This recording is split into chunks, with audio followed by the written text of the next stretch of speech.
I found the interactions between Heather, my employer's wife, and her stepson peculiar, which led me to secretly record them. When I saw the recording, I was shocked to see the father's reaction. In that little town, where red bricks and colorful houses lined the streets, a new opportunity awaited me. As I stepped through the iron doors of Matthew's house, a mix of anxiety and determination coursed through me. On my first day, I wanted to make a good impression. Inside, Matthew's son, Logan, sat at the breakfast table, drawing circles in his cereal bowl with his spoon. His eyes appeared distant, as if his mind was miles away. Heather was intently watching Logan. She said, "Logan, finish your breakfast. You have responsibilities. You need to take care of your tasks before you play." I entered the dining room, feeling nervous yet trying to project confidence. Matthew, reading the newspaper at the table, looked up and smiled warmly at me. "Good morning, Nina. I hope you feel comfortable here. If you need anything, just let me know," he said kindly. I nodded, beginning to observe the family dynamics. I noticed how Logan avoided Heather's gaze, mechanically following her commands. I wondered, why does Logan seem so lethargic, as I moved around the kitchen? Heather continued directing Logan with a firm voice. "Logan, don't forget to clean your room and finish your homework. You need to complete all your practice problems for school." Logan silently nodded, grabbing his backpack and slowly heading for the door. I carefully watched everything unfold, sensing a tense atmosphere. After a while, Heather turned to me and said, "Nina, please take care of the house cleaning and prepare lunch. If you need anything, I'm here to help." Her tone was commanding yet formal. I nodded again, feeling there was more to Heather's stern exterior than met the eye. As I cleaned the living room, I reflected on the conversation I had just witnessed.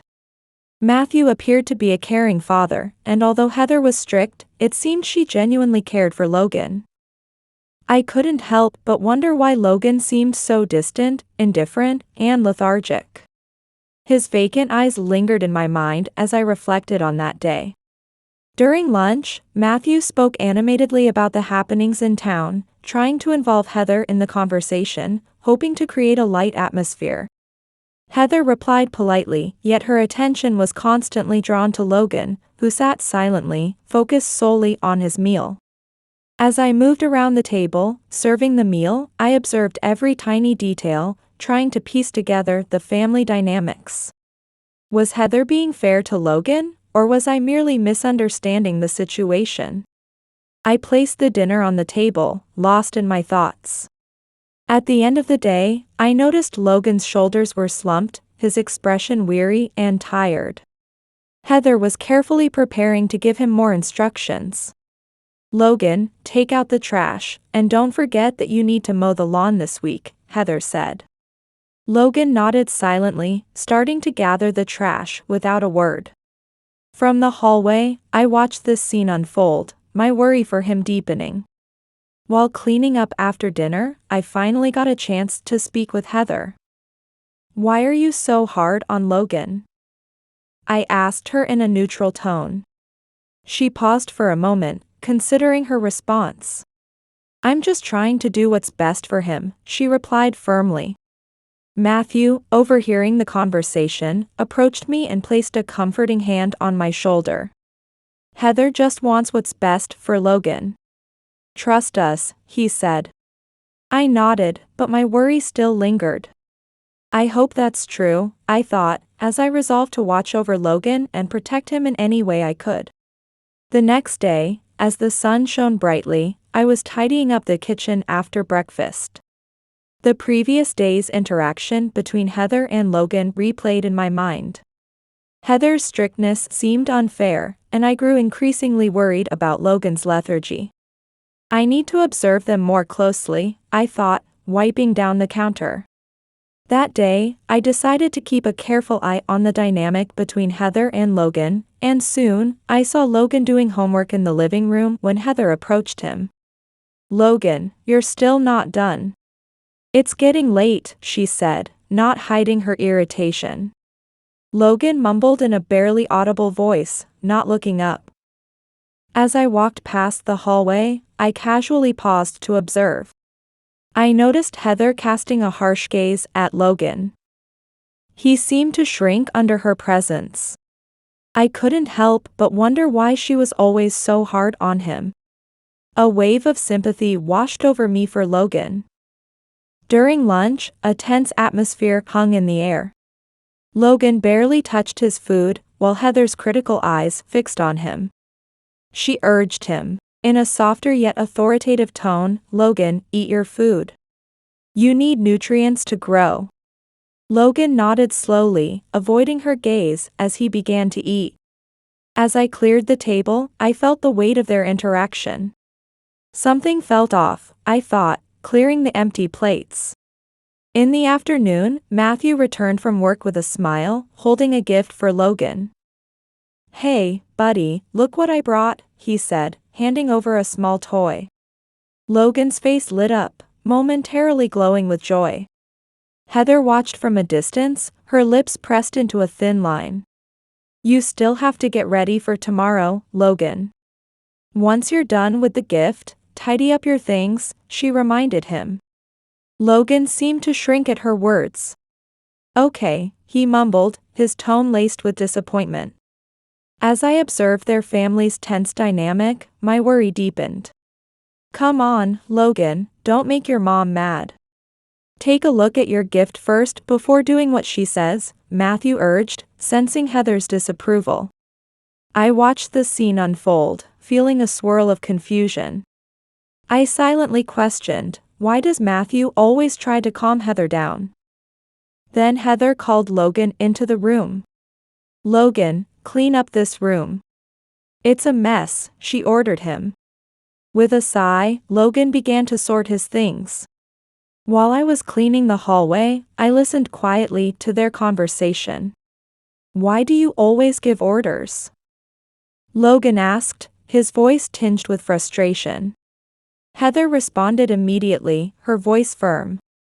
"Logan, I want you to be a good person when you grow up." I paused for a moment, reflecting on Heather's words. That night, as everyone prepared dinner, I noticed Logan seemed more downcast than usual.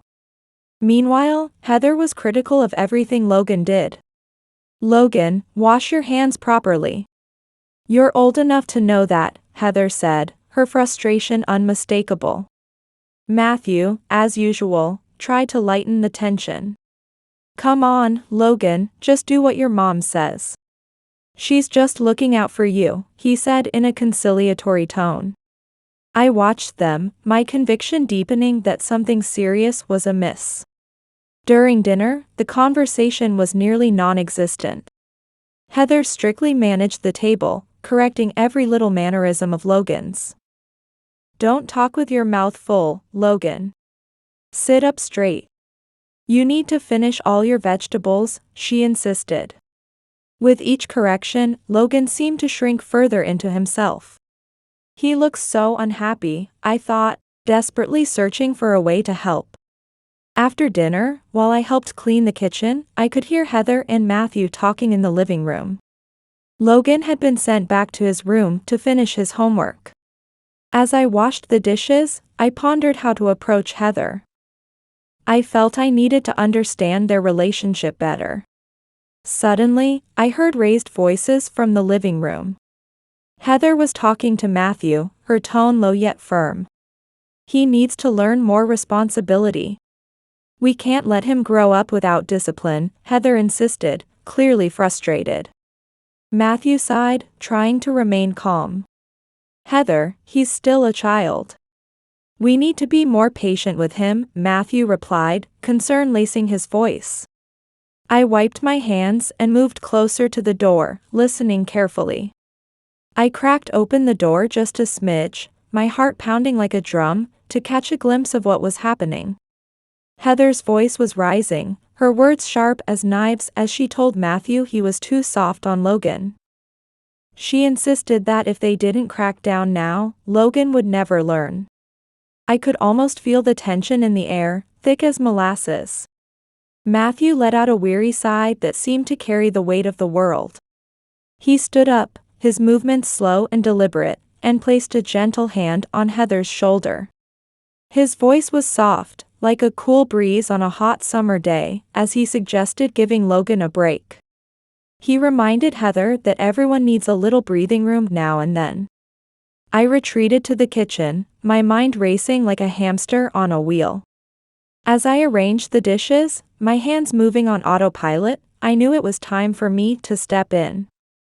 But I had to be as delicate as a surgeon with a scalpel. I asked myself how I could help without adding fuel to the fire. I knew I had to choose my words and timing as carefully as a chess player planning their next move. The next day, I didn't get a chance to talk to Heather. She was off visiting relatives, leaving the house eerily quiet. I found Logan on the sofa, a sketchpad balanced on his knees, his pencil moving aimlessly across the page. Matthew sat down next to him, his face softening into a gentle smile that reminded me of my own father. As I arranged books on the shelf, I watched them like a hawk, not missing a single detail. It was clear as day that Matthew had a special way with Logan, something that Heather seemed to lack. The thought crossed my mind that Matthew truly cared for Logan, and it warmed my heart like a cup of hot cocoa on a cold winter's night. I listened in on their conversation, trying to be as inconspicuous as a fly on the wall. Matthew leaned in close to Logan, his eyes searching for contact like a lifeline. He told Logan that he was there for him, always ready to listen. Logan paused his drawing for a moment, his eyes meeting his father's. With a sigh that seemed too heavy for his young shoulders, he admitted to being tired. Hearing this, I felt a wave of relief wash over me, as refreshing as a cool drink on a scorching day. At least Logan had Matthew to lean on, I thought to myself. As I continued organizing the books, I couldn't help but feel my respect for Matthew growing like a well-tended garden. He was a great father, always putting Logan's needs first. In that moment, I decided it was time to share my thoughts, to let them know how I felt. I couldn't help but express my admiration to Matthew, telling him what a wonderful father he was and how lucky Logan was to have him.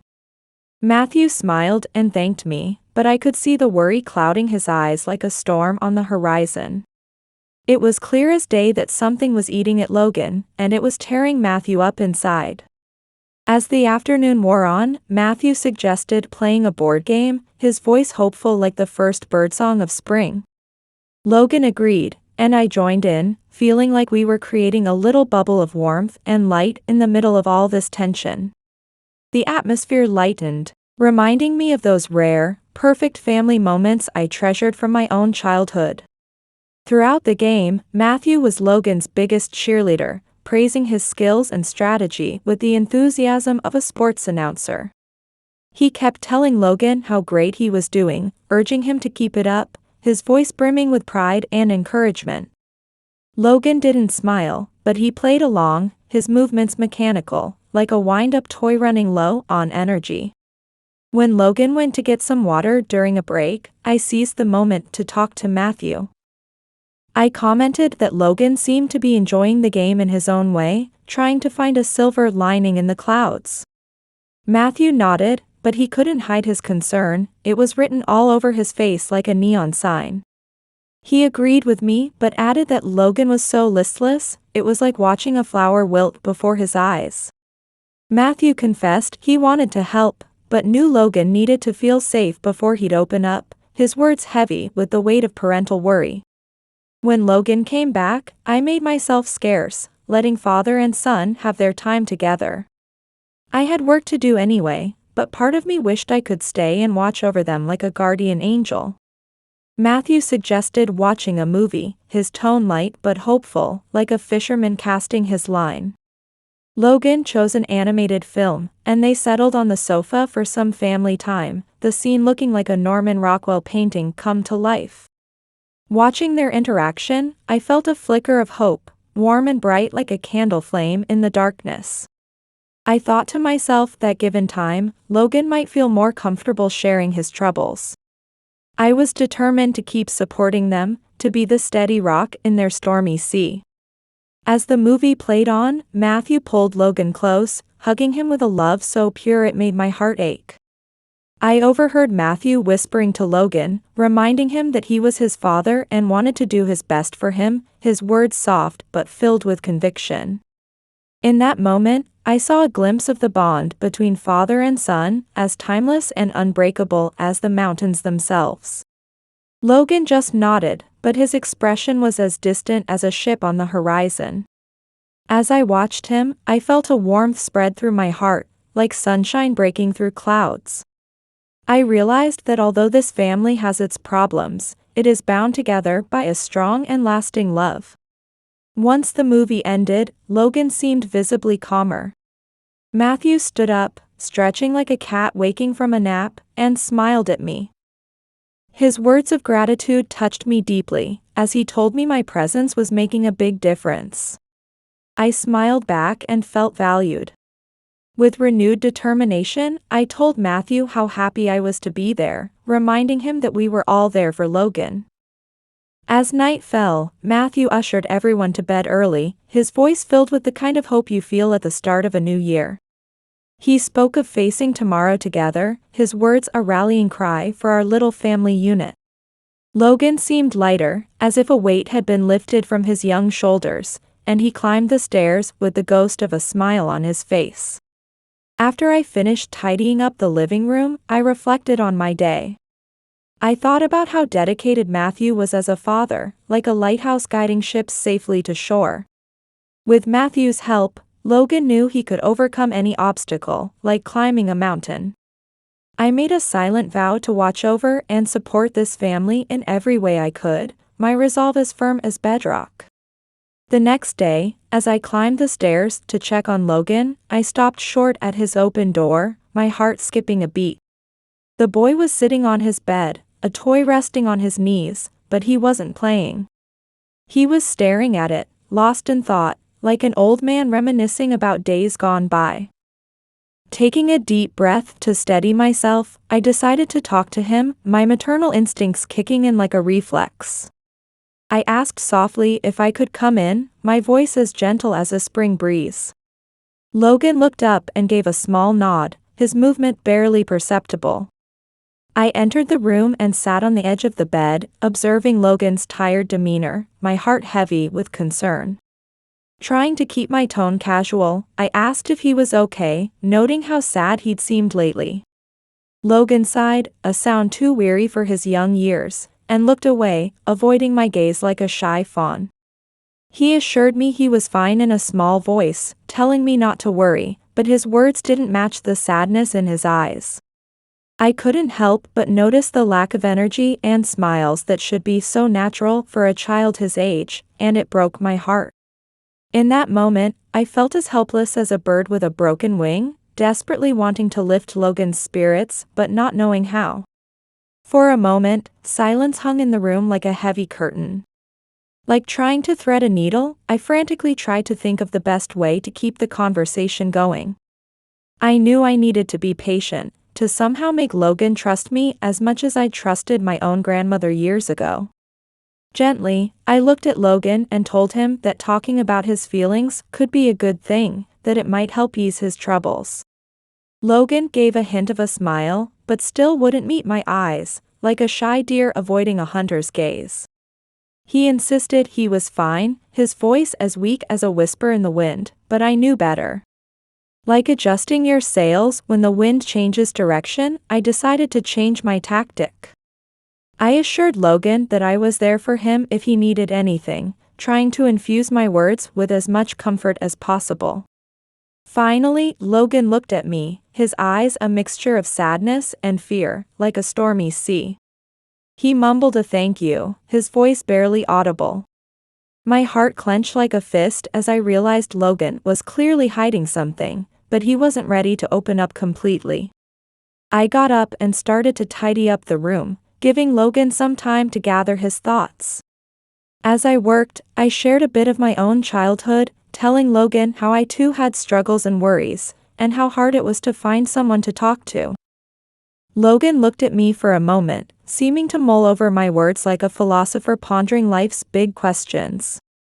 He finally acknowledged that it could be difficult, admitting to his own struggles in a roundabout way. The atmosphere in the room lightened a bit, like the sun peeking through clouds after a rainstorm. But it turns out Logan still had a lot left to say. I emphasized that I was there to help him, encouraging him to trust me, my words as earnest as a preacher's Sunday sermon. Logan smiled a little, but I could still feel the distance between us, like a wide river we had yet to cross. He thanked me again, acknowledging that I was good to him, but his words were still hesitant, like a toddler's first steps. I sat back down on the edge of the bed, trying to convey comfort and support, like a warm blanket on a cold night. I told Logan how strong he was, that I understood he was going through tough times, but that he wasn't alone. My words were filled with strength and love, like a mother bear protecting her cub. Logan sighed again and seemed to be struggling with his emotions. I could see the internal struggle playing out on his face, reminding me of my own battles with sharing my feelings when I was young. Logan thanked me, insisting he was fine, but his voice betrayed his unease, like a trembling leaf in the wind.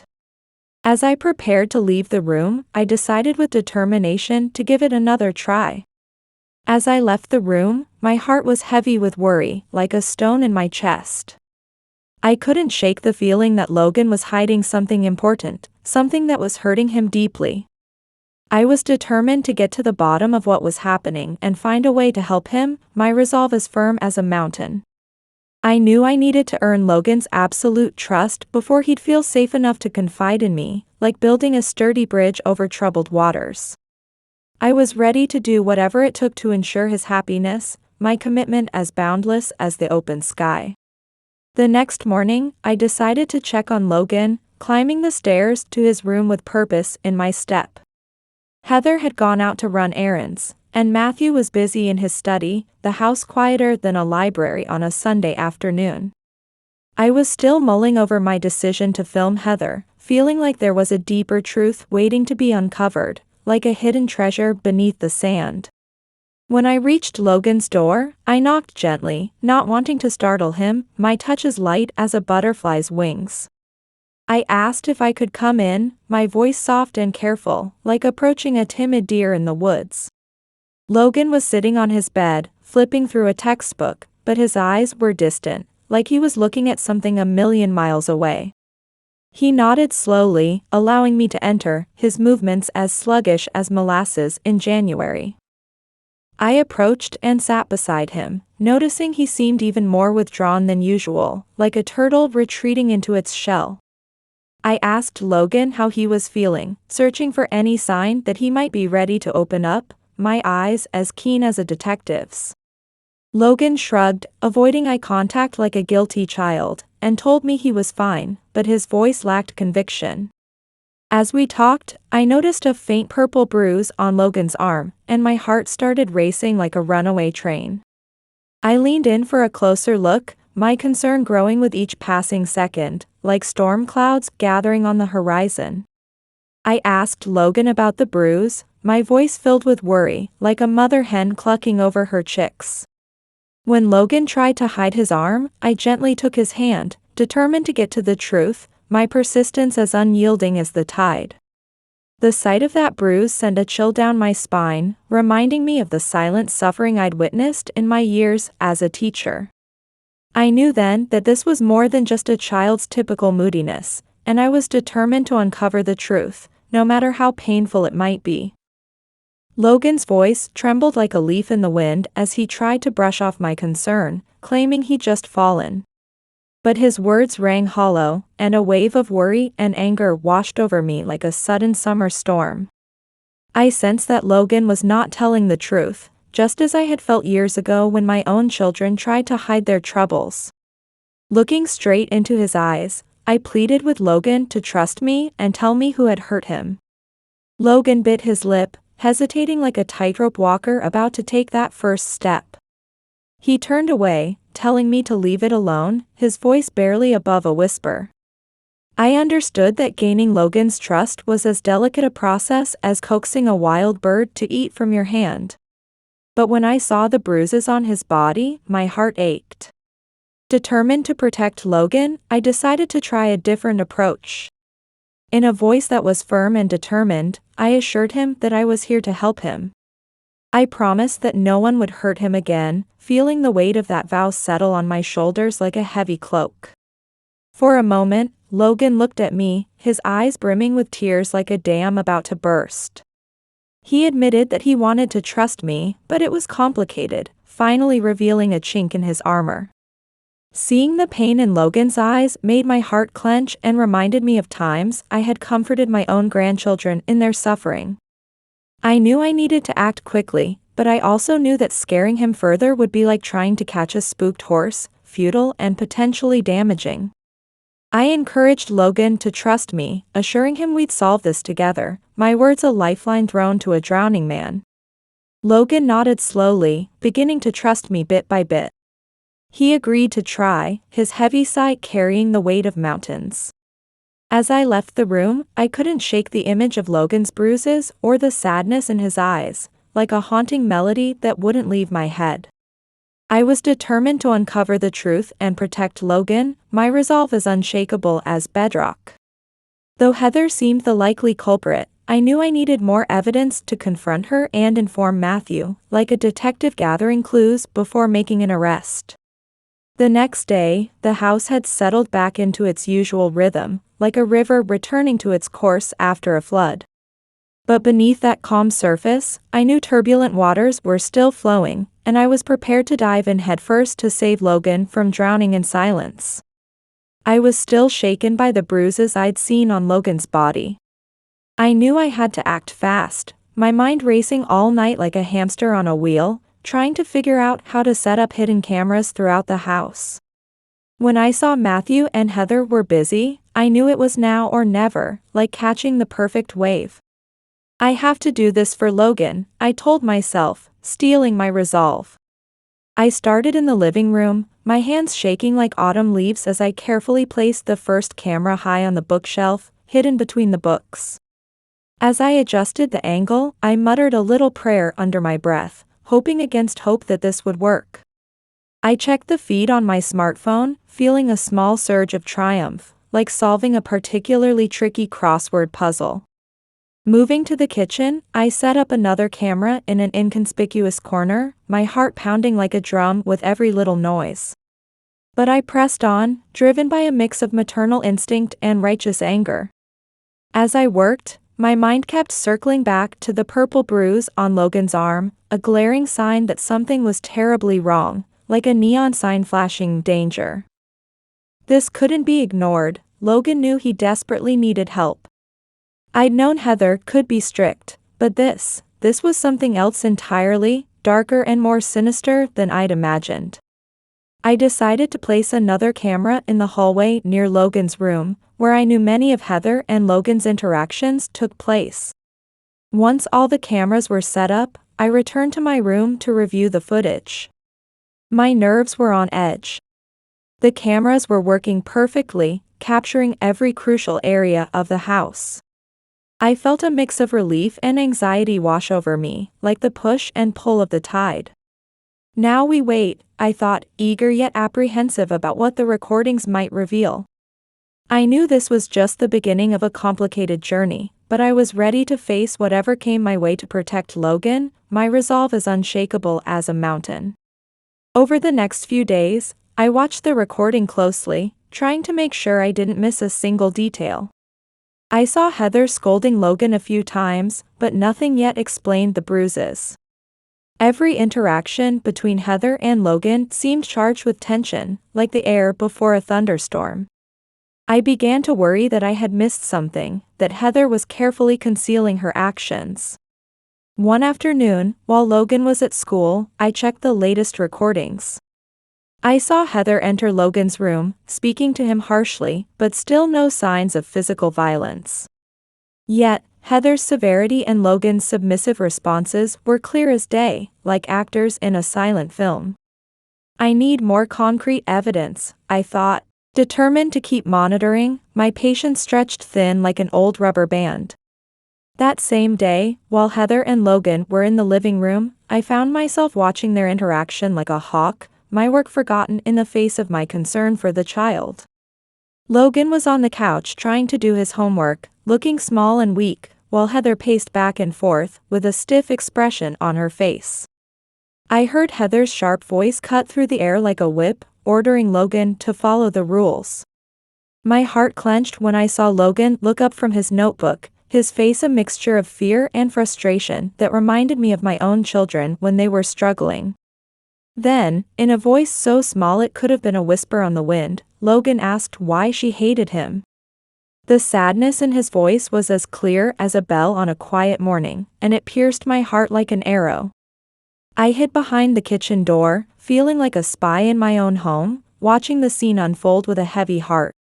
I knew I needed to capture these interactions to show Matthew Heather's true nature, like gathering evidence for a court case. As Heather continued to scold Logan, I stayed hidden, observing like a silent guardian, careful not to let on that I was aware of her violent tendencies. Suddenly, Matthew entered the living room, like a referee stepping into a boxing ring. He must have sensed the tension between Heather and Logan because he approached his son and put a comforting hand on his shoulder. I heard Matthew trying to smooth things over, telling Logan to calm down and that his mother only wanted what was best for him.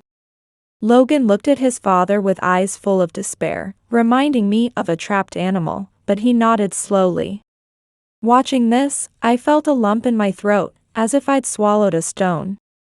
He really believes Heather is doing the right thing, I thought to myself, worried about Matthew's blindness to the situation. Heather kept pacing the living room, her posture stiff and intimidating, like a drill sergeant addressing new recruits. She told Logan, in a tone that brooked no argument, that he'd never become a responsible person if he didn't obey. Logan bowed his head and mumbled a response I couldn't catch, looking like a wilted flower. As the afternoon wore on, I watched Heather constantly scolding Logan for the tiniest mistakes, each word dripping with harshness like poison from a snake's fang. Meanwhile, Logan seemed to be retreating further into himself, his anxiety palpable, like a thick fog settling over the room. Seeing the effect Heather had on my son left me with a mixture of anger and sadness burning in my chest. This has to stop, I thought, feeling more and more determined to protect Logan. As night fell, the tension in the house seemed to rise like mercury in a thermometer on a hot summer day. I kept checking the recordings, jotting down the most crucial moments like a detective piecing together clues in a complex case. Suddenly, I saw something that made my blood run cold. Heather grabbed Logan's arm forcefully. Logan tried to pull away, but Heather held on tight, like a vice grip that wouldn't let go. Watching this scene, I felt a wave of panic and anger wash over me, threatening to drown me in its intensity. She's hurting him, I thought, my heart pounding like a drum in my chest. I knew I had to do something, and fast. Waiting any longer wasn't an option. I stopped the recording, steeling myself for what was to come, like a soldier preparing for battle. The situation demanded decisive action, and I was ready to face the consequences, come what may. I knew I had to stop Heather and make Matthew see the truth, no matter how painful it might be. As I formulated my plan, I was determined to do the right thing, even if it meant turning this family's world upside down. I took a deep breath and prepared myself for the next step in my mission to protect Logan. I realized I needed to act quickly, like a firefighter rushing into a burning building. Once the recordings were ready, I decided to show Matthew what was really happening in his home when he wasn't around. I waited for the perfect moment, when Heather was out and Logan was at school, before heading to Matthew's study. My heart was racing like a runaway train as I knocked on the door. Matthew looked up from his computer, surprise evident on his face at seeing me there. He asked me what was wrong, his voice a mixture of curiosity and concern. With a voice trembling like a leaf in the wind, I told Matthew I needed him to see something. Matthew frowned but nodded, inviting me in with a gesture that reminded me of a judge calling a witness to the stand. I approached his desk, pulled out my phone, and started searching for the recording I wanted to show him, feeling like I was about to detonate a bomb. Matthew watched my every move, clearly intrigued, like a cat watching a mouse. He asked me what was so urgent, trying to understand the gravity of the situation. Finding the video I needed, I placed my phone in front of Matthew, my hand shaking slightly as I did so. He pressed play, and as the footage started rolling, I watched his expression change from curiosity to shock faster than a chameleon changes colors. The moment of truth had arrived, and I prayed silently that Matthew would finally see what had been happening right under his nose all this time. As Matthew watched the video, I saw his face contort in horror at the sight of Heather gripping Logan's arm so tightly. The boy was struggling to break free from his mother's grasp, like a trapped animal fighting for its life. Each second that ticked by felt like an eternity, as if time itself had slowed down to make this moment last forever. When the video finally ended, Matthew's face was as pale as a ghost, his eyes glued to the screen as if he couldn't believe what he just witnessed. Suddenly, as if a switch had been flipped, Matthew exploded with rage, his face turning from white to red in an instant. He accused me of violating their privacy, his voice booming like thunder as he leapt from his chair. I flinched at Matthew's violent reaction, taking a step back as if I'd been physically struck. With a voice that trembled like a leaf in a storm, I tried to explain that I only wanted to show him what was happening to Logan. But Matthew was beyond reason, lost in a sea of anger and denial. He yelled that I had invaded their privacy, that it was unforgivable, and that I was fired, his finger jabbing towards the door like a dagger. A wave of shock and despair washed over me, threatening to drown me in its intensity. I pleaded with Matthew, begging him to think about Logan, to consider the boy's suffering at Heather's hands. But my words fell on deaf ears, as useless as trying to reason with a brick wall. Matthew's voice echoed through the study as he ordered me out of his house, repeating that I was fired. I felt tears welling up in my eyes, hot and stinging like salt in a wound. Realizing that there was no point in arguing further, I turned around with a heavy heart and left the study. As I walked down the hallway, feeling like I was moving through molasses, I heard the front door open. Heather entered with Logan, the tension in the air so thick you could cut it with a knife. Heather sensed something was wrong and looked at me suspiciously. In a cold, emotionless voice she asked what had happened. Sensing the tension, Logan gripped Heather's hand tighter. I stood there, feeling like the ground was crumbling beneath my feet, unsure of what to do next, but knowing I couldn't abandon Logan, no matter what. Logan's eyes were filled with fear and confusion, like a lost child in a crowded mall. I tried to control my emotions, feeling like a pressure cooker about to explode, as I stopped and looked at Heather. Despite her fears, she found the strength to say that she was hurting Logan and that Matthew was refusing to see the truth. Heather's eyes narrowed, filled with contempt like a snake ready to strike. With a calmness that was terrifying, she told me to stop talking about things I didn't understand. Seeing the intensity of the situation, Logan began to cry quietly, like a wounded animal. I watched as Logan began to cry and felt like I was struck with despair and sadness. Logan, still holding Heather's hand, looked at Matthew with a mix of fear and determination. Heather, visibly tense, tried to calm Logan down, but he let go of her hand and took a step back, like a bird preparing to flee its cage. Then, Logan's voice rang out through the living room, declaring that Heather hadn't done anything and that his father was the real monster. His shout echoed through the house, stunning everyone in the living room into silence.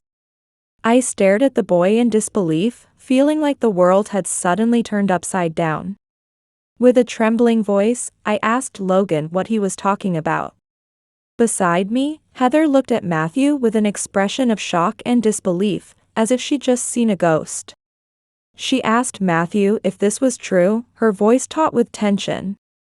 Matthew was clearly shaken, trying to keep his cool, but his face was a battlefield of anger and panic. He shouted at Logan to stop lying, desperately trying to regain control of the situation. But Logan, tears streaming down his face, stood his ground like a little soldier. He cried out in a pained voice that he wasn't lying, that it was always like that whenever Heather wasn't home. I felt the shock hit me like a physical blow, as if the ground beneath my feet was crumbling away. Oh, why didn't I see it? I thought, trying to wrap my mind around this revelation, feeling like I'd missed a crucial piece in a complex puzzle. Heather, still trying to process Logan's words, took a step back as if physically struck by the truth. In that moment, I felt like I was watching a carefully constructed house of cards collapse, revealing the ugly truth that had been hidden for so long.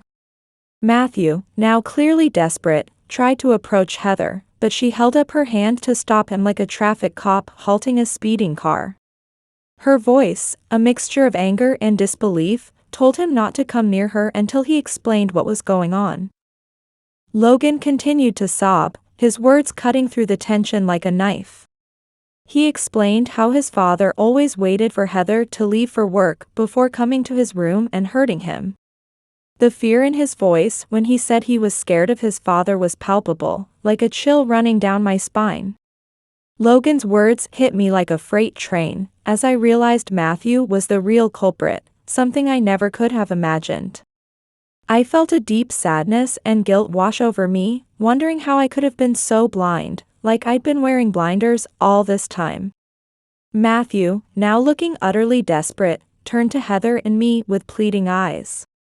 He begged us to believe him, claiming Logan was confusing things, insisting he would never hurt his own son. But his voice lacked the conviction needed to dispel our doubts, like a poorly rehearsed line in a play. Heather, still in shock, looked at me for some kind of confirmation or denial, her eyes searching mine like a lost soul seeking direction. I felt tears welling up in my eyes, knowing I couldn't stay silent any longer. With a voice full of sadness and anger, I told Matthew I had seen the bruises on Logan's body. I admitted I knew something was wrong, but I never imagined it could be him, my words hanging in the air like a heavy fog. Matthew visibly flinched at the accusation, taking a step back as if physically struck.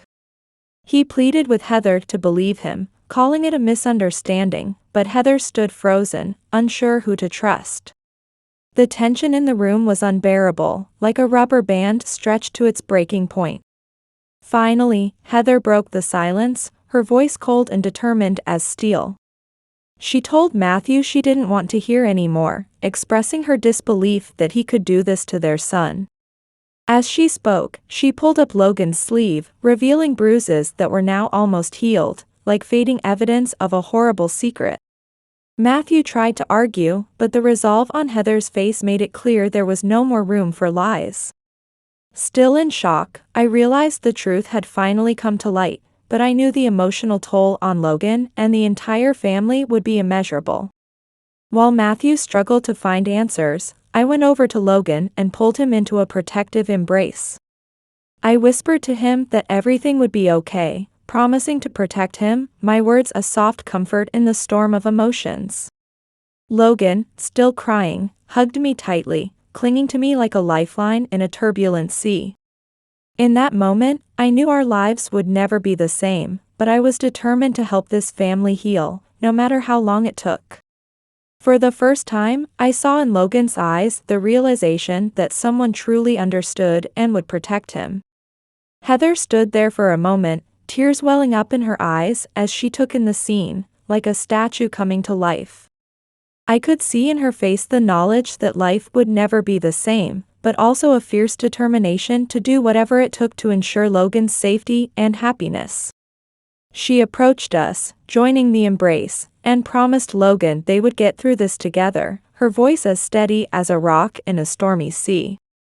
The truth was out, and now we all had to face the consequences, like standing on the edge of a cliff, knowing we had to jump. The revelation shocked us all to our core. In a flash, Heather grabbed her phone and headed to the kitchen to call the police, her movements quick and decisive. Matthew, hearing what his wife was doing, made a run for it, but I couldn't stop him. Logan needed me more. The boy was trembling with fear, his whole body shaking like a leaf in the wind, looking like he might faint at any moment. I tried to calm him, my hand steadying him as I promised we'd solve this, that he was safe now that the truth was out. Meanwhile, Heather was talking rapidly on the phone, her voice strong and urgent as she told the police we needed help immediately. As Heather spoke with the police, I knew we needed more evidence. As soon as Logan's breathing steadied, I headed to the study to find and check the footage of Matthew hurting Logan, my heart racing with every step. With shaking hands, I connected my phone to the computer and started reviewing the videos, feeling like a detective piecing together a crucial case. Logan, still upset, followed me to the study, his eyes full of fear like a lost puppy. He said in a trembling voice that he was scared. I paused for a moment, looking at Logan and promising him everything would be okay, trying to inject some encouragement into my voice. Logan nodded, but his expression still showed his fear, reminding me of my own children when they were scared of the dark. I turned back to the recordings, desperately searching for evidence that could help protect Logan, feeling like I was racing against time. The weight of responsibility weighed on me, but I was determined to see it through to the end, no matter what. As I was reviewing the videos, one image caught my attention. It was a recent recording showing Matthew entering Logan's room when Heather wasn't home, and my heart nearly stopped as I watched him approach Logan menacingly. The footage clearly captured Matthew inflicting serious harm on Logan, confirming the boy's accusations with chilling clarity. Oh my goodness, it was true, I thought, and felt nauseous. Without wasting a second, I downloaded the video and sent it to my phone, preparing to hand it over to the police like a crucial piece of evidence in a murder trial. I called out to Heather, my voice strong despite the trembling in my hands, telling her I'd found evidence, a video. Heather watched the video on my phone, tears of anger and sadness welling up in her eyes like a dam about to burst. She whispered in disbelief, wondering how anyone could do such a thing, her voice barely audible over the sound of my pounding heart. Logan, seeing Heather's expression, started crying again, but this time I could sense a hint of relief in his sobs, like the first ray of sunshine after a long, dark night. The next few minutes were almost unbearably tense. We all waited for the police with heavy hearts, the ticking of the clock seeming unnaturally loud in the quiet room. Logan, still gripped by fear, clung to my hand like it was a lifeline.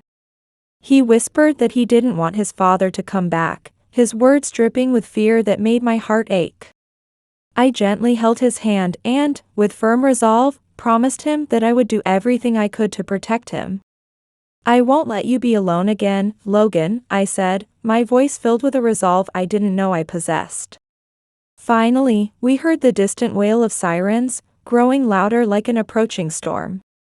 Heather took a deep breath, trying to maintain her composure as the police arrived, reminding me of myself trying to stay calm during my own divorce years ago. I had the video and recordings ready, prepared to hand them over to the police like a lawyer presenting evidence in court. When the officers knocked, Heather quickly opened the door, her voice still shaking with emotion as she explained the situation. She urged them to come in, telling them she had evidence of her husband seriously injuring their son, her words tumbling out like water from a broken dam. As the police entered, I felt a mix of relief and apprehension, knowing that while help had arrived, the real challenge of healing was just beginning. A few blocks away from the house, the police officers spotted Matthew trying to escape by climbing over a fence. One of the officers called out in an authoritative voice, telling Matthew he was under arrest. Panic-stricken, Matthew turned towards them with his hands raised, a look of desperation on his face. He cried out that it was impossible, that he was innocent, his voice filled with fear. But the officers remained resolute, approaching Matthew with determination. Despite Matthew's attempts to resist, they managed to handcuff him. The officers then brought Matthew back to the house so that Heather and Nina could confirm that he was indeed the suspect who had harmed his own son. As they approached the house, the tension in the air was palpable, like a thick fog settling over the neighborhood. The sound of Matthew's protests could be heard echoing down the quiet suburban street, a stark contrast to the usual peaceful atmosphere. Neighbors peeked out from behind curtains, curiosity and concern evident on their faces as they watched the unfolding drama. The officers firmly guided Matthew up the driveway, their faces set in grim determination. As they reached the front door, one of the officers knocked, the sound seeming to reverberate through the entire house. When they arrived, Logan, still clutching my hand, stared wide-eyed at the scene unfolding before us. I felt his small hand trembling in mine. Despite his fear, I sensed a deep relief wash over him as he watched his father being brought in for confirmation. Logan's whisper was barely audible, but it cut through the tension like a knife. He said it was his father, that his father had hurt him, even breaking his leg once. His voice was a mixture of sadness and relief, reminding me of the complex emotions I'd felt during my own divorce years ago. I squeezed his hand gently, offering silent support, my heart breaking for this brave little boy. Heather stared at the scene with a mixture of anger and relief on her face. As the officers brought Matthew into the house, Heather approached him with determination etched on her face. Her voice was tense as she identified Matthew as the perpetrator of these horrific acts. She explained how he had been hurting their son for a long time, even causing fractures that she had mistaken for normal childhood injuries. The shock in her voice was palpable as she admitted she never imagined Matthew could hurt their child so severely. Suddenly, Heather turned to Matthew, her face a mask of resolve that reminded me of a judge about to pass sentence. Her voice was cold and firm as she told him never to appear before them again, that she didn't want him involved in their lives anymore. Matthew tried to argue, but Heather's determination left no room for his protests. He cried out that this was a misunderstanding, but his words no longer carried any weight. Heather stared directly into Matthew's eyes, her gaze unwavering. With a voice full of anger and resolve, she told him he would never hurt Logan again, that he would pay for everything he had done. Matthew fell silent, bowing his head in defeat, finally realizing his lies had come to an end. Logan, still holding my hand, looked at Heather and I saw true peace in his eyes for the first time, like the calm after a long storm. I knelt beside him and assured him that everything would be okay. I told him we'd get through this together, my promise as solid as the ground beneath us. Heather nodded, and together we helped Logan to his feet, our united front a shield against any harm that might come his way. As Matthew was led away by the officers, the tension in the house was thick enough to cut with a knife. When they left, the living room was filled with a silence so profound it seemed to have a weight of its own, like the quiet after a bomb has dropped. Heather approached her son and embraced him, assuring him that he was safe now. As I watched them, I felt a wave of emotions and realizations wash over me, like a tide coming in after a storm. I knew it was time to clear the air with Heather, to face the truth after the chaos of the previous night. Heather looked at me with a mixture of sadness and determination in her eyes, reminding me of myself during my own difficult times. She spoke with a slightly trembling voice, expressing her disbelief at being thought of as abusive towards her son. She explained that Logan was like her own child, and she could never hurt him.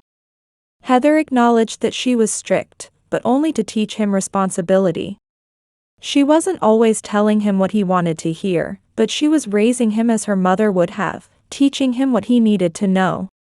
Her words hit me like a punch to the gut, and I felt a deep pain in my heart.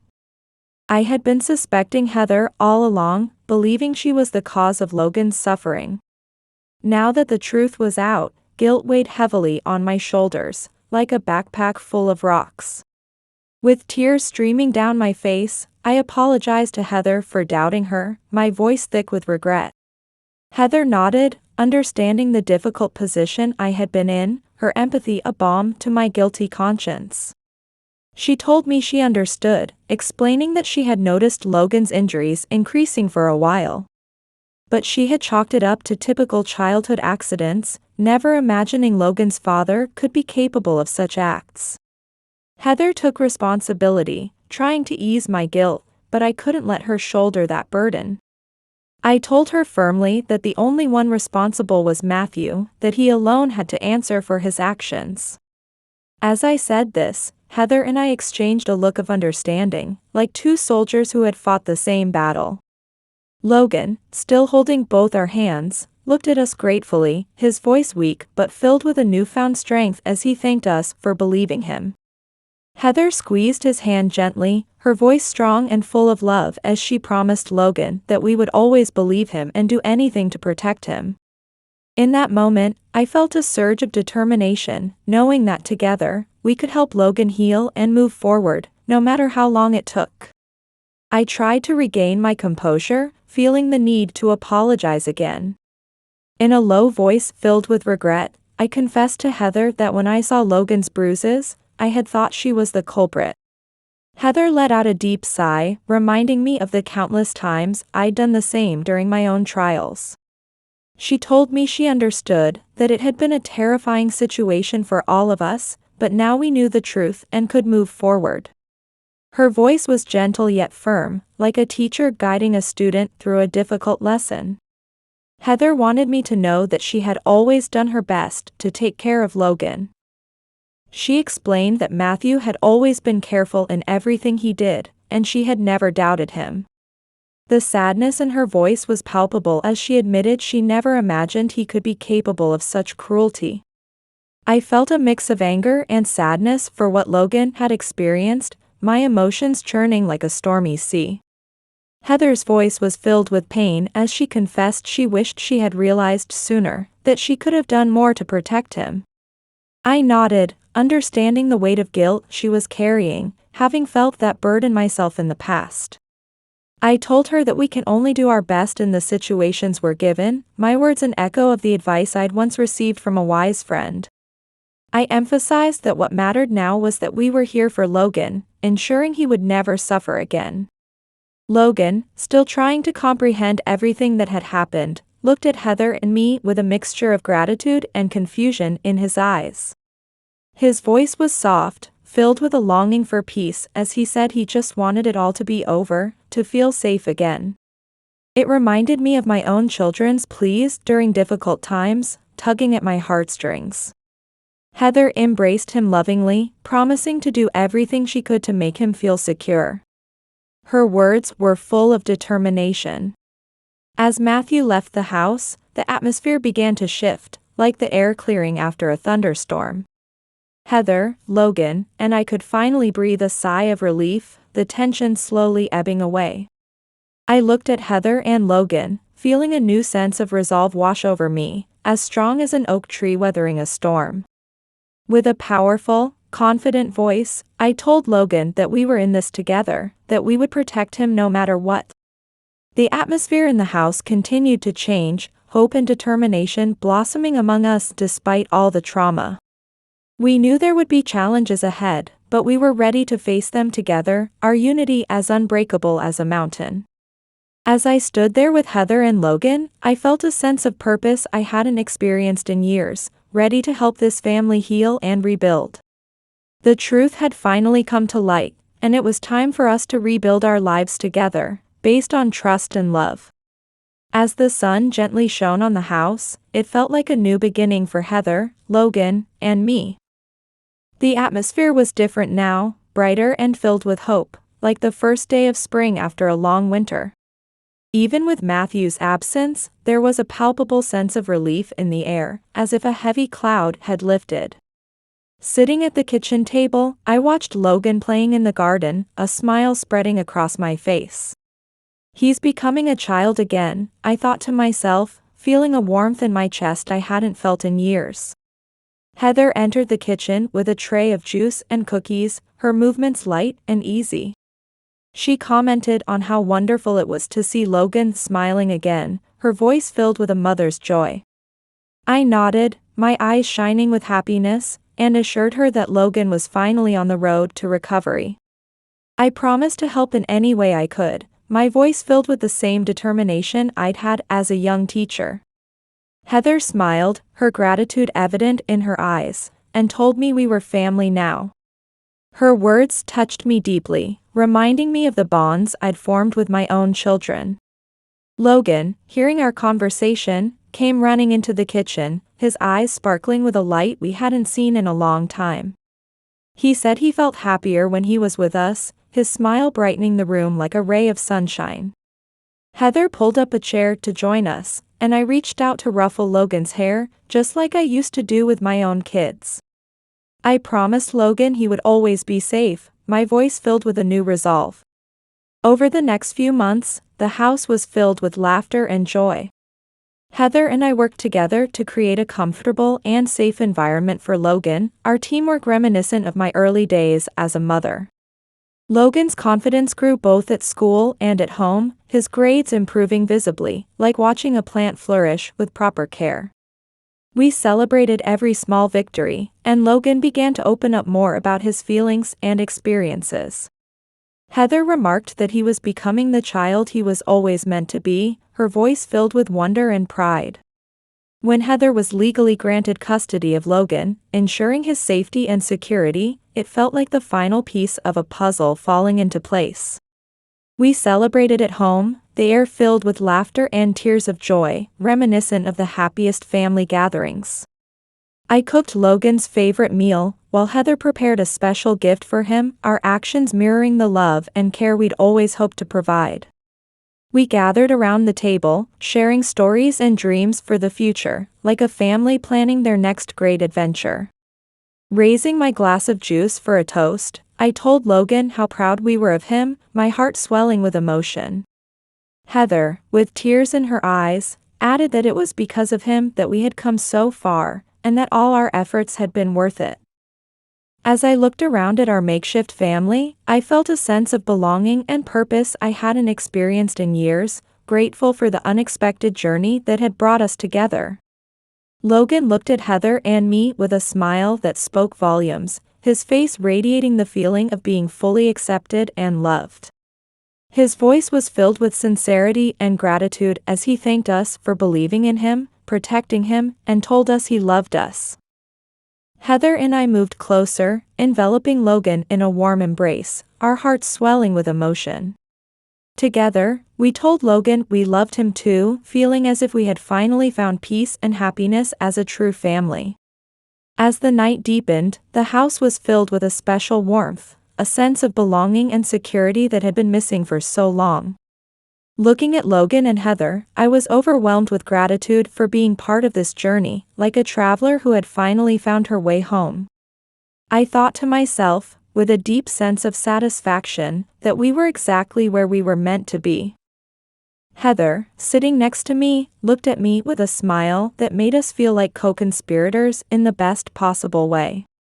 She told me, her voice thick with emotion, that Logan was her family, and that I, having been by their side these past months, was now part of that family too. Heather expressed how much they had gained from my presence, how grateful she was for everything I had done, and how my careful observation had solved everything. I smiled, feeling a warmth spread through my chest, and told her it was my privilege to work alongside them and be welcomed as family. I expressed my gratitude for their presence in my life, feeling like I had found a purpose I thought I'd lost years ago. Heather squeezed my hand, telling me that we were family now, and with my help, everything would be all right. Logan, nestled between us, felt a sense of belonging and security he had never known before. He exclaimed, his voice full of confidence and joy, that he had the best family in the world. And so, with hearts full of hope, our new family began to build a bright future together, like pioneers setting out on a grand adventure. If you enjoyed this heartwarming tale, please show your support by hitting the like button and subscribing to our channel. Your encouragement motivates us to bring you captivating stories almost every day. Stay tuned for more amazing narratives that will appear on your screen shortly. We're truly grateful for your company and attention. Feel free to click the link now displayed on your screen. We've prepared a special selection just for you, filled with meaningful stories and guaranteed entertainment. We look forward to seeing you there, where more touching tales await your discovery. Remember, every story has the power to inspire, and your engagement helps us continue sharing these impactful narratives. Thank you for being part of our storytelling community, and we hope to bring you more moving experiences in the future. Until next time, take care and keep your hearts open to the magic of storytelling.